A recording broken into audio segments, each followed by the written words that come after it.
Alas 6:12, 6:12 na umaga, Engineer Tony Nanggel. Umuulan ba dyan sa Cabanatuan? Isang lalaking guro ang bugbog sarado sa dalawang estudyante sa isang public high school sa Maco, Davao de Oro matapos sitahin sa pagsusuot nila ng hikaw na labag sa school policy. Ito, napanood mo ba ito, kumbachero? Oo, napanood ko yan. Ang tindi nitong mga bata na to, no? Sinita ng teacher dahil may hikaw habang nandun sa sa gym, di ba? Parang gym sa gym nga marami estudyante. Sinuntok nung may hikaw. Bawal naman talaga sa mga eskwelahan yan. Talagang gano'n, may mga policy. Kung ayaw nyo sumunod sa policy, mag-Indian pahana na lang kayo. Gusto nyo may hikaw, lagyan mo hikaw yung ilong mo, mata mo, lahat ng klase ng hikaw ilagay mo. Talaga? Oo, kung gusto mo yon. Nag-viral po ang video footage ng panununtok ng dalawang estudyante sa guro sa covered court ng Elizalde National High School sa reklamo ng dalawang sugatang guro sa Davao de Oro Police. Nasa gymnasium sila ng paaralan nang sitahin ang isang grade 10 student na may suot na hikaw. Dahil dito tinangkang suntukin na estudyante ang biktima, ngunit naawat ng mga kamag-aral, ngunit nang tumalikod na ang guro ay sinuntok ito ng kapatid ng sinitang estudyante at nagtulong na ang dalawang pasaway na high school student. Dahil parehong minor de edad ang mga suspect, dinala sila sa Municipal Welfare and Development Office habang nagpapatuloy ang investigasyon. Pinag-uusapan pa lang naman natin, kumbachero, kamakailan, yung pambubuli ng mga estudyante sa mga guro. No? Diba? Madalas sa Amerika dahil sabi natin kalalaki ng estudyante, kaliliit ng mga gurong Pilipino . Pero dito bihira yan. Ay pambihira, kasasabi lang natin, no? Iba na talaga panahon. Nanako po.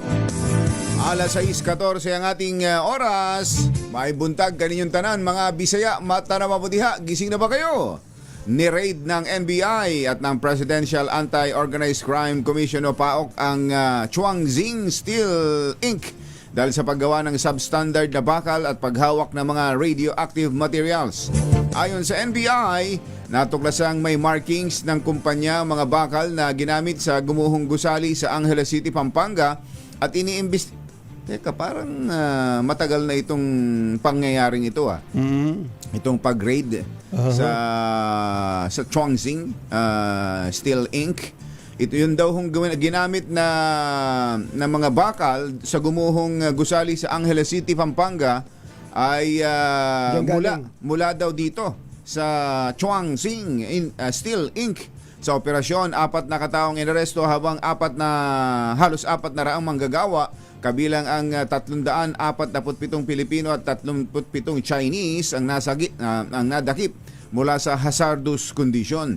Nakumpiska rin ng mga otoridad ang mahigit sa 3 bilyong pisong halaga ng mga radioactive bearings at substandard na steel products kasabay ng pagkakatuklas ng iba't ibang labor and safety standards. Ipinatigil na ang operasyon ng kumpanya habang naharap ang mga naaresto sa patong-patong ng mga kaso gaya ng Nuclear Safety, Hazardous Waste, Cleaner Act at Consumer Act of the Philippines.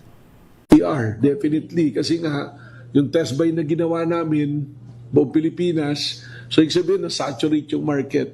That's why there was a question kanina. We're coordinating with DPWH and we will also, if we were able to establish the strong possibility na may mga bakal na ginamit dyan sa paggawa ng mga proyekto na yan, then that would qualify substandard. Yun na yung sinasabi ni Yusek kanina, responsibility ng contractor yan .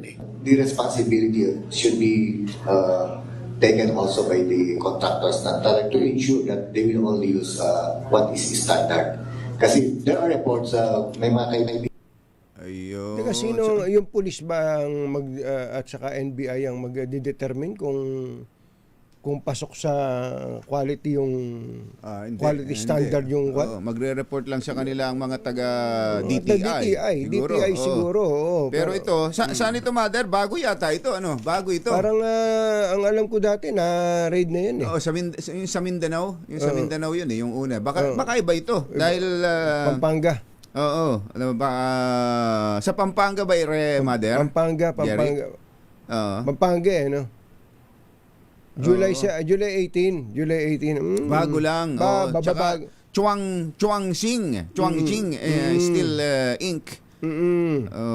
Ayun, yun ang problema. May mga hazardous waste daw. Doon, madadali. DNR talagang at may mga in-charge yan. radioactive materials. Yun, DNR siguro ang Correct. dapat di magbigay ng impormasyon dyan. Sa Magalang, Pampanga Sa pala yun. Magalang pala. Naku, magandang umaga po. Maya payabak po kay Kong Ane. Mga kabalin. Ingat kayo. Alas 6:18 na ng umaga. Susunod! Dito po! Ito daw pong Energy Regulatory Commission. Oh. May sagot! Ha? May sagot Saan? dun sa sinabi ng Pangulo Na ano? na dapat daw pong tigilan na yung pagbabayad ng system loss charges na yan. Ganon ha? Galit kayo ha. Yan at iba pa sa pagbabalik na ACS Balita. 619 Number 1 na naman. Ang